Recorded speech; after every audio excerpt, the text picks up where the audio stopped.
थेट आपण जातोय आशा भोसले यांच्या पार्थिवाचं अंत्यदर्शन घेण्यासाठी अनेक मान्यवर उपस्थित होत आहेत। त्यातच उपमुख्यमंत्री एकनाथ शिंदे हे देखील इथे पोहोचलेले आहेत। आशिष शेलार हे देखील त्यांच्या सोबत आहेत।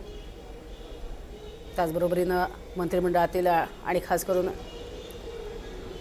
शिंदेच्या शिवसेनेतले सर्व महत्त्वाचे नेते हे सध्या तिथे उपस्थित आहेत। संजय शिरसाट हे देखील त्या ठिकाणी उपस्थित आहेत। शंभूराज देसाई हे देखील पार्थिवाचं अंत्यदर्शन घेण्यासाठी आलेले आहेत।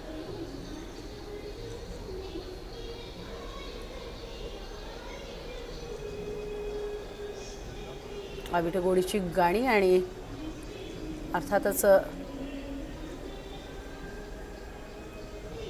प्रत्येकालाच आपलंसं वाटणारं असं हे व्यक्तिमत्व आणि त्यातच राजकारण असेल किंवा इतर अनेक वेगवेगळ्या क्षेत्रांमध्ये देखील त्यांचा वावर हा तेवढाच महत्त्वाचा होता।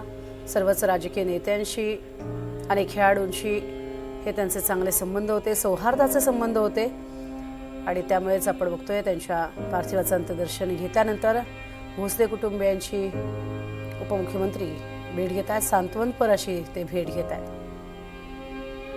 आशिष शेलार हे मात्र त्यांचे कौटुंबिक जिव्हाळ्याचे चांगले असे संबंध होते आणि त्यामुळे त्यांनी यापूर्वी सुद्धा अनेकदा उल्लेख केलेला आहे।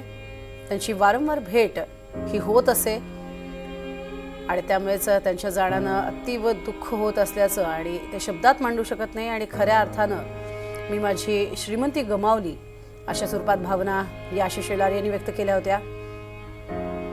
त्यानंतर पार्थिवाचं अंत्यदर्शन घेण्यासाठी शिंदे शिवसेना गटातील सर्व प्रमुख नेते मंत्रीगण इथे सध्या उपस्थित आहेत। एक धगधगता सूर्य म्हणजे स्वतः लता दीदी आणि त्याच लता दीदींसमोर तितक्याच ताकदीनं आणि आपली एक स्वतःची ओळख निर्माण करणारं असं व्यक्तिमत्व म्हणजे त्याच मंगेशकर कुटुंबियांमधला एक तारा, एक रत्न आशा भोसले। आपल्या ताईसमोर आपली गायकी ही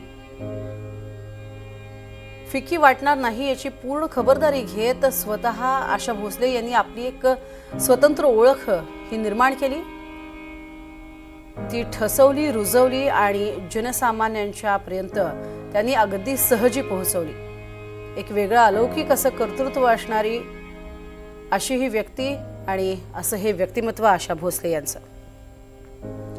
तर आशा भोसले यांचे मानसपुत्र संगीतकार राहुल रानडे यांना आशा भोसले यांच्या निधनानं दुःख झालेले आहे। त्यांच्याशी बातचीत केली आमचे प्रतिनिधी मिलिंद भागवत यांनी।